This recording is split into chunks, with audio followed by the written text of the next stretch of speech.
Hi everyone, welcome to the Midlands Pavilion where it's lovely and dry and lovely and warm. I'll be your chair for the next half an hour. We've got a lot of stuff to discuss, which will mainly be talking about what opportunities cultural activity and tourism create and how that impacts on economic development, how securing the 2022 Commonwealth Games will put Birmingham on the world sporting map, how Coventry becoming the UK City of Culture for 2021 creates the opportunity for it to showcase the city, and much, much more. I will actively encourage people to ask questions, so just give me a little wave, and there is a mic wandering around if you do want to ask something. But before we get on to that, let's introduce the panel. From the far end, we've got Councillor Ian Ward, who is leader of Birmingham City Council. Next to him, Martin Reeves, Chief Executive of Coventry City Council. Next to him, Frank Horsley, who is Head of Economic Regeneration at Derbyshire County Council, that's hard to say. Robin Nordstrom, who's Director of Apsley House Capital. And last but by no means least, Adam Ramshaw, who is Regional Director, Birmingham and East Midlands at Lambeth Smith Hampton.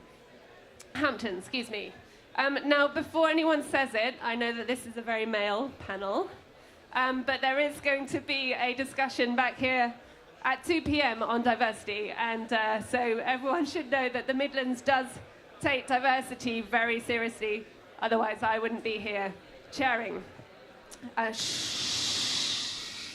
Works again, excellent. Anyway, enough of that. Let's start with a general question, and I'll start with you, Adam, and then we'll work our way along. What do you believe is the single biggest benefit for hosting cultural events for a city? I think for me, really, it's the ability to engage both with the established population, but also the amount of interest it gives externally. And when there's been a lot of talk over the last few days about the age profile of the Midlands population and the skills it has. And I think you can use culture and, in the case of Birmingham, the sport, to really engage with those people and ensure you retain talent and attract new talent. Excellent. And Robin, for you? I think one of the key points for me is creating a sense of place, which I think is quite an important factor when it comes to visiting or living somewhere.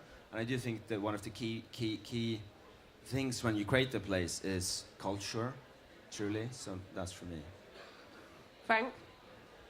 I think for me, culture is part of an area, sort of like being, to be honest. And in Derbyshire, for instance, we've got a whole host of a very distinct culture right across a very distinct sort of county.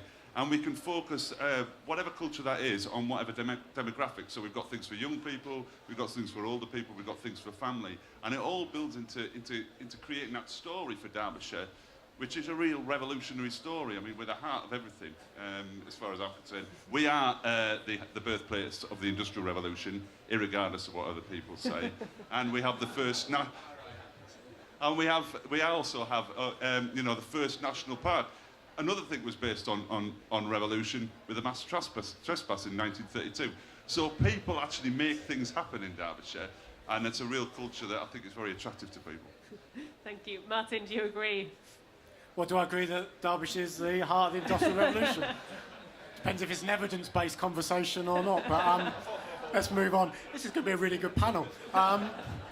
Three very, very quick things, because I agree genuinely with what's been said. Three things about creative, cultural, sporting hallmark events, and we heard Ian say this yesterday about the Commonwealth Games, City of Culture. It puts you projection of your place on a national and international stage, and whether it's real estate, projection of confidence, that ability to be in the eye of so many people is critical, number one. Number two, the old days of economic impact studies where you just thought of a number, multiplied it by 5 and say that was it, have gone. There's genuine econometric studies now which show that those kinds of one-offs, but also programme of cultural activity, create significant economic uplift. And number three, and I genuinely believe, without getting into the politics, I'll leave that to Ian, one of the most important things about creative, cultural, sporting showcase events and programmes is bang on point in the current context. Because actually with Brexit, with what's going on in our communities, it is more important, not less important, to use culture, sport, creatives to bring people together and give a sense of purpose, meaning and connection between themselves with different colour faces, different ages, different genders, to connect them to themselves and to their place. And that social community cohesion through this is no less important than the economy or projecting on an international stage. But those three things make this kind of stuff not Cinderella anymore. This is the real stuff. Ian. Why do I have to follow you? You've said everything that's to be said there. I absolutely agree with what Martin's just said. It is an opportunity, first of all, to create excitement and vibrancy in the city of Birmingham and demonstrate to the people of Birmingham they live in a fantastic place.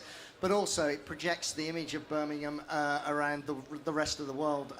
If you take an event like the International Dance Festival, that creates an economic benefit to the city of Birmingham in excess of £3 million, so you get an economic benefit from these things. But you also create an image around the world that attracts visitors. So we're up now at 14 million visitors in the tourism industry in Birmingham. We surpassed 1 million international visitors in 2016. So we send that message around the world that Birmingham is a really welcoming and happening place. And I remember 2015 when we hosted Rugby World Cup games in Birmingham. We had a lot of South Africans in the city for the South African match, which followed on from them losing to Japan. It coincided with the opening of New Street Station, £600 million worth of investment, and it coincided with the Birmingham Weekender arts and cultural event. And I was in the fan park speaking to South African fans, and all they were saying to me was, is it like this all the time in Birmingham? And of course I was saying, yeah, it is. Every weekend is exactly like this. Excellent. So let's focus a little more on the Commonwealth Games. Obviously, 2012 Olympics generated, I think it was over £14 billion of sales and investment from trade and industry. And so that really shows the value that sporting events can bring from a monetary aspect. Can you, Ian, maybe talk to us a little bit about what you at Birmingham are doing to make sure that long-term impact is realised, and what you're prioritising to make sure that you capture that before, during and after the Games? Yes, we've had PwC do a little bit of work on the economic impact we'll generate from the Games. They've come up with a number, £500 million across the 11 days of sporting events in the city. But beyond that, we'll also be hosting a business expo, which is an opportunity to showcase businesses across the entirety of the Midlands, not only to the Commonwealth, but to the world, and we want businesses to get involved in that. We'll have Commonwealth heads of state at the business expo. Across the 4 days, we expect there to be 10,000 visitors coming to see what the Midlands has to offer to the world through its businesses and its industry. And we also know through the Games themselves will attract anything between 500,000 and 1 million people from around the Commonwealth who will come to see the youthful city that Birmingham is, but enjoy the excitement of 11 days of world-class sport. So we need to maximise the opportunity that presents. And of course, in hosting the Games, we're investing in the city's infrastructure. The Games Village will generate 1,000 homes initially, be the catalyst for a further 2,000 homes, so it will help meet some of the city's housing need, and we'll be creating that atmosphere in the city through the 12,500 volunteers that we have to recruit, very much intending to replicate what London did during the Olympic Games and demonstrate that Birmingham is open and it's a friendly city. What you can't do is just have these events as one-off. You have to build it into a longer-term strategy. So the Games are part of Birmingham's plan and Birmingham's development strategy, and we very much wish to replicate what Barcelona did, and off the back of the Games, ensure that they are not the end of something, but the beginning of a new period of more international sporting events, more international cultural events coming to the city, and turn the city of Birmingham into a genuine visitor destination.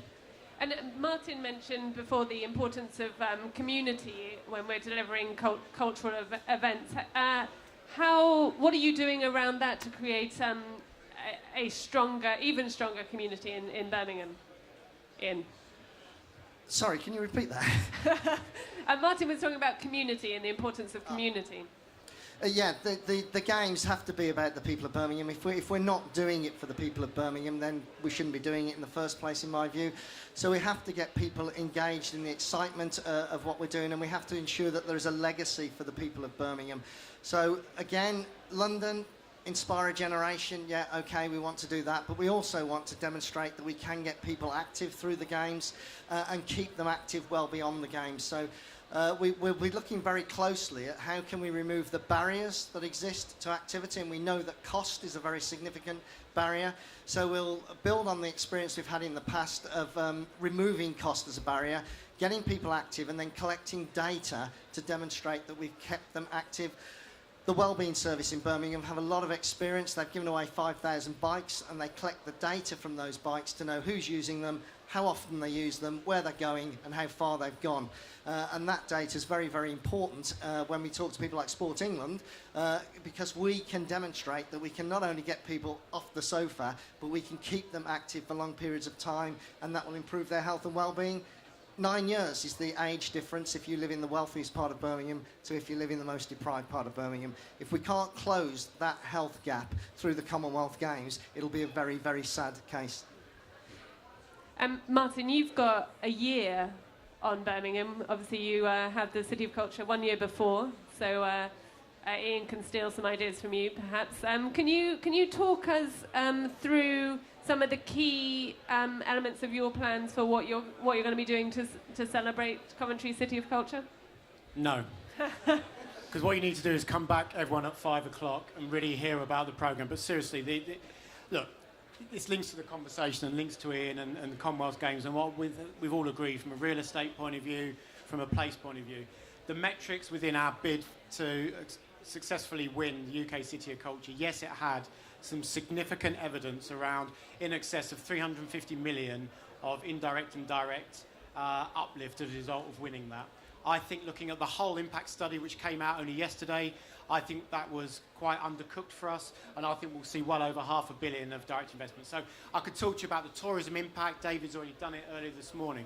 So we know that in 2021, the build-up and beyond, there is significant economic, and we're determined to create the social community impact. But this is the key bit for me, generally sitting next to Ian, in this place, this would not have happened in this way in years gone by, and we need to be realistic. And actually, in all fairness, it's the business community, the surveying community, the funders, the equity players who have now seen the maturity across our geography. So the fact that actually we've got a 2021 UK City of Culture which will lead in seamlessly, not just to the 2022 Commonwealth Games, but the cultural programme within that, means that we are projected on the international stage for a long period of time. And the synergies between our great cities and the wider region is completely reciprocal. And that's not fanciful. It's not kind of words, it's action. And we've got to be honest, 5 years ago, I'm not sure that would have been cemented in the same way. So we've grown up, we've matured ourselves, and I think now what we've got to do is focus on those community benefits in the way that we've articulated. Because we will never get this opportunity again. We will not get a chance to showcase like this again, and I think we cannot miss it and need to deliver some of the benefits that we've talked about. What are the challenges there in delivering that message to a much wider audience? If you've got this one chance and there is collaboration now across public-private sector, across boundaries, how do you get that message far and wide? I think you start early, and we've been really impressed actually with Hull and their rejuvenation as a result of using the City of Culture the way they did. But if you look at their impact study, they would probably say that international tourism and the projection of Hull and the change of their image on an international stage has been disappointing as compared to their domestic coverage.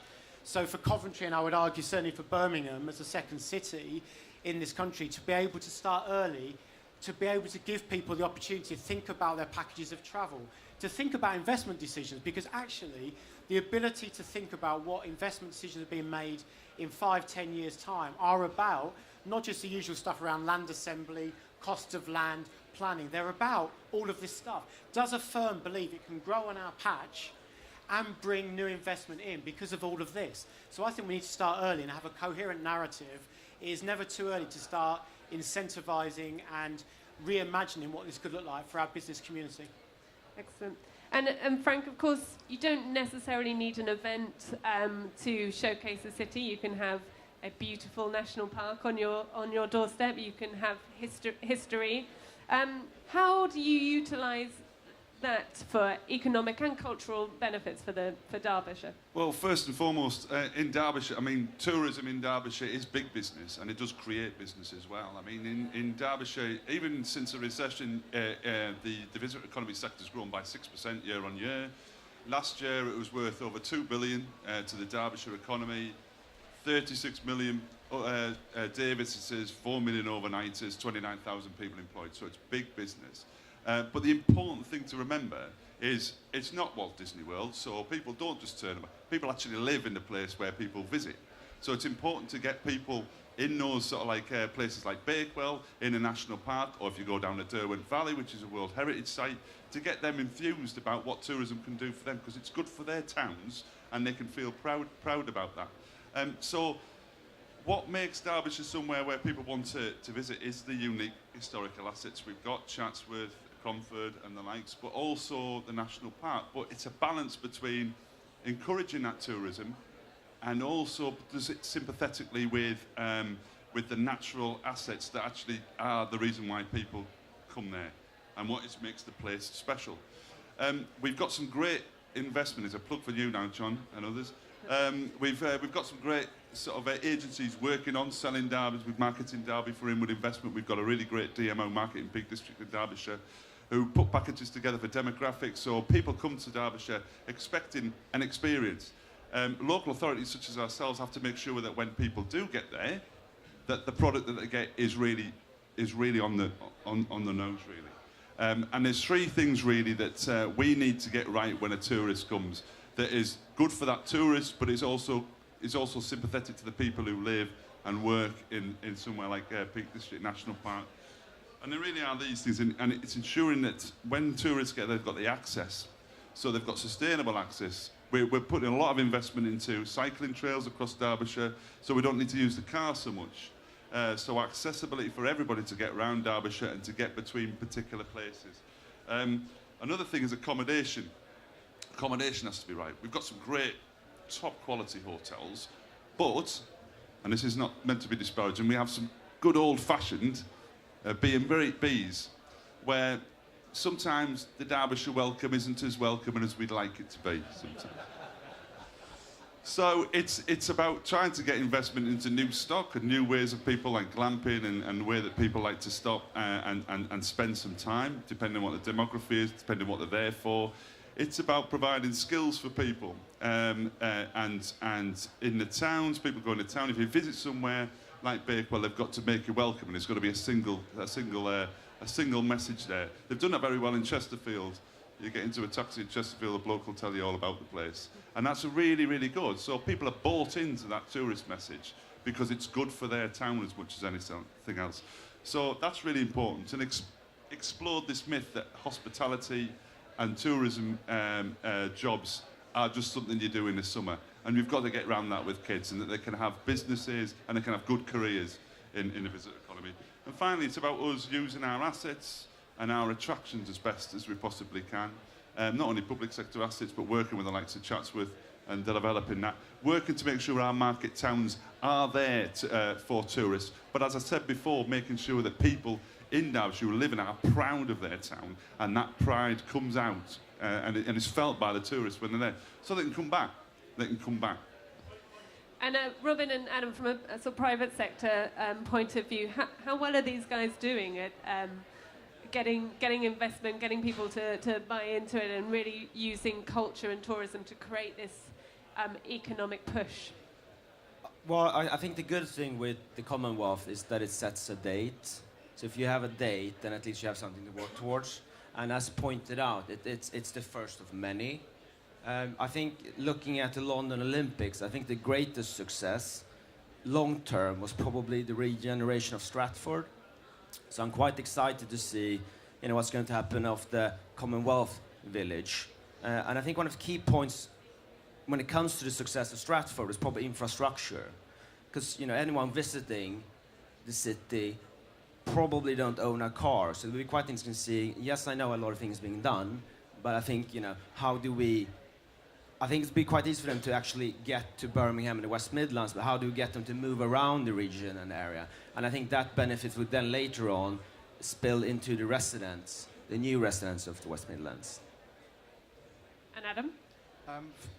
For me, Sam, I think I'd like to just echo really what Martin said, which is I've been coming to MIPIM for a number of years now, and in the last few years, and this year in particular, it's quite clear that the region is working together.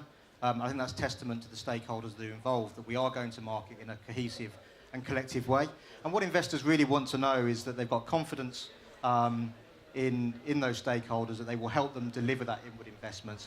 And I think when you look around what's happened this week and what's happened in the other weeks of the year when we're not all in the south of France, is that the local authorities are open for business. They are actively encouraging inward investment, both domestic and international, and things are happening. And when you look at what's on the cards for the next 4 years, what's really exciting for me is that the fundamentals are already there. You know, the region already has fantastic connectivity. Its location is fantastic. So this is just going to be the icing on the cake, really, on top of that. And is it as much about inward investment as it is about growing the investment that's already there, retaining skills and talent and you know, the people who make up those towns and cities? Anyone can answer that. It certainly is for me. I mean, look, we're based in, you know, physically based in Birmingham, but my staff come from all around the Midlands, and we're seeing an increasing trend of graduates and apprentices choosing the Midlands as their first point of call when they leave university or leave school, rather than going to London, because it has everything on offer.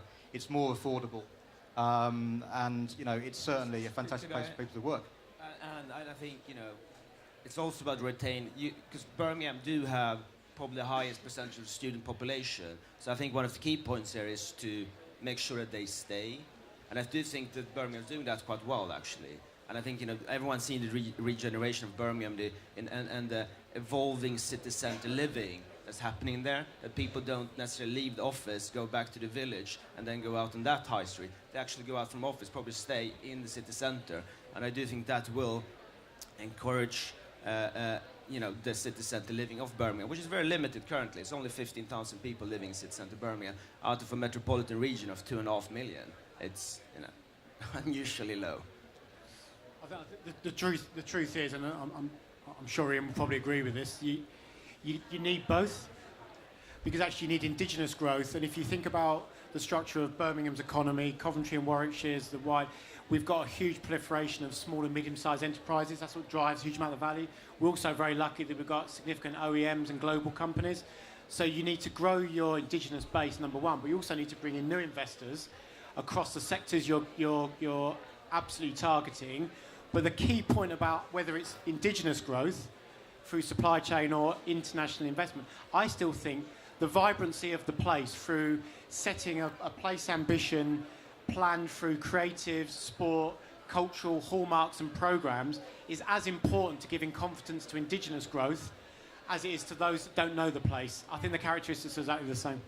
I think that's right. If you go to Birmingham nowadays, you'll see cranes up all around the city, because Birmingham is growing now at a faster rate than anywhere else in the UK outside of London. And we're also attracting record levels of inward investment. What's been interesting for me this week is attending events where people from London have been talking about what a fantastic opportunity Birmingham is. I've never known that before.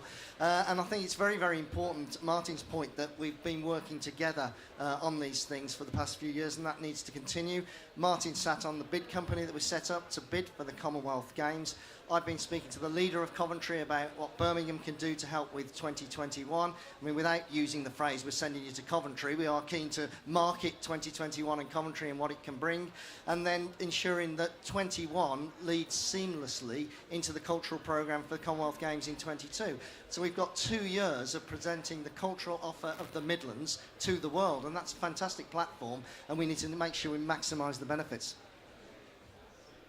The millennial generation, that's not easy to say, is a pretty clean cut, sort of like clean living generation, aren't they, really? They're not like my generation. I don't know what's going on there.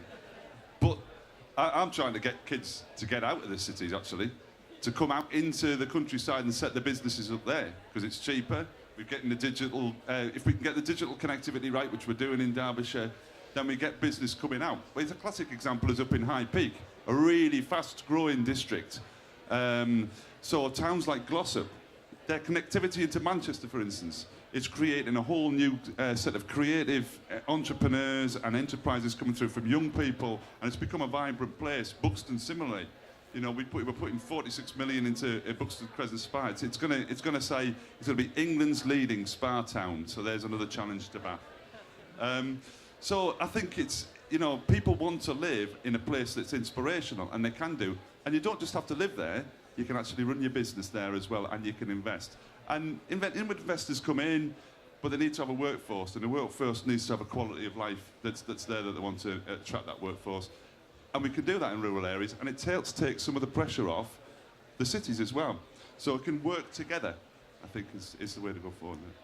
Is there a balance that is needed to sort of protect the rural areas as well, so that you don't change the nature of them? Great to get new businesses and people in there, but does too much tourism completely change the nature of that place? And what are you doing to make sure you protect natural assets as well as promoting them? We have a very, very good National Park Authority who, you know, like, don't let us get away with anything, to be honest. But we don't want to, because basically the environmental asset is a reason why people come. The cultural heritage assets that we have is a reason why people come. So if we do anything to undermine that, then it undermines the whole visitor economy, it undermines the whole tourism sector. So it's important to be like that. And as I said before, it's about ensuring that people can get around the area in an efficient and an effective way and in a sustainable way. And it's about making sure that the assets that we do have are there not only for the visitors, but can also be used by the local communities. It's not just about a rural-urban split, because this is not about, you know, this man saying everyone's got to get the better quality of life in rural areas, take the pressure off cities. If people haven't seen it, check out what's going on with the social movement in London on National Park City for London.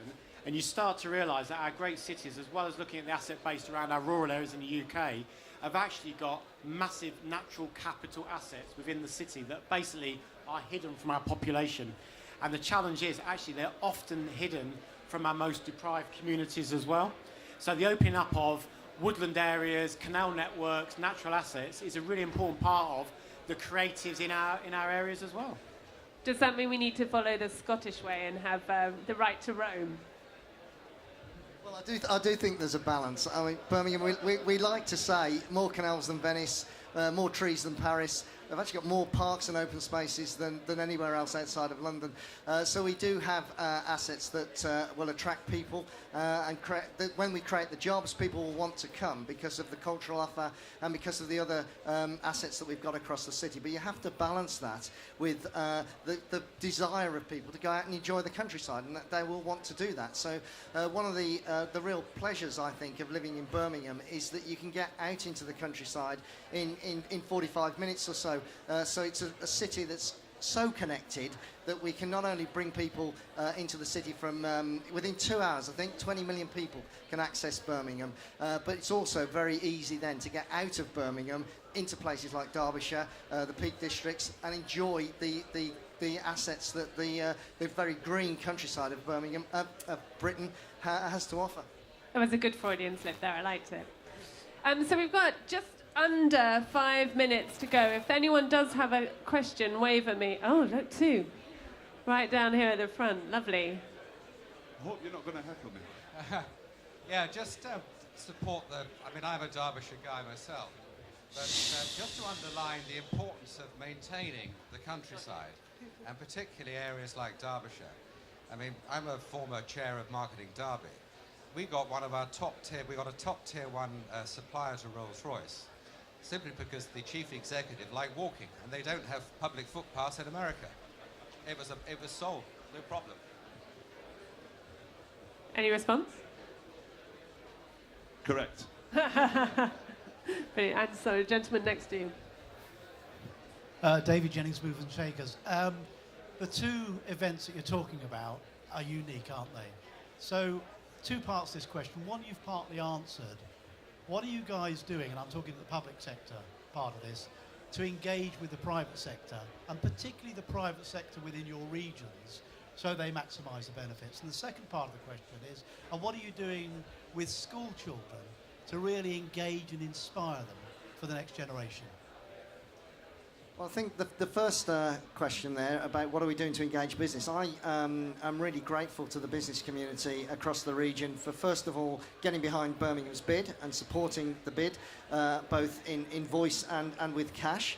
And we want the businesses across the Midlands to very much benefit from the games coming to Birmingham. So we've got to build 3 facilities. We've got to build an aquatic centre. We've got to build a village, and we've got to build Alexander Stadium up to 40,000 seats to host the games. So we want businesses across the Midlands area to be getting that work and that business and creating jobs. Between 2018 and 2022, we believe we'll create 4,500 jobs a year. We want those jobs to be across the Midlands, and we want the people across the Midlands and businesses across the Midlands to benefit. As far as children are concerned, if the games are about anything, they are a celebration of youth. So we do want to get young people engaged in them. So the cultural programme is part of that, but we're also going to be running an urban games in parallel with the Commonwealth Games, which will be an opportunity for young people to come and not only watch world-class sport, but to have a go at sporting events and become active. We know there's an increasing obesity problem across the country as a whole because young people are not active. So using the games to reach out to young people, generate the excitement, and then getting them having a go at not just sporting events, but things like dance. And if you're in here last night, you would have seen the talented people from Birmingham who were part of the Simmerdown Festival entertaining everybody in here because they've got involved and they've got active. And we need the next generation to realise the benefits of becoming active and getting engaged. If I haven't mentioned it already, at 5 o'clock there will be some animation, but I'll just suggest everyone comes along about City of Culture. Don't get too close to the stage. But just quickly, I know we need to wrap up, but just quickly, David, this is really important.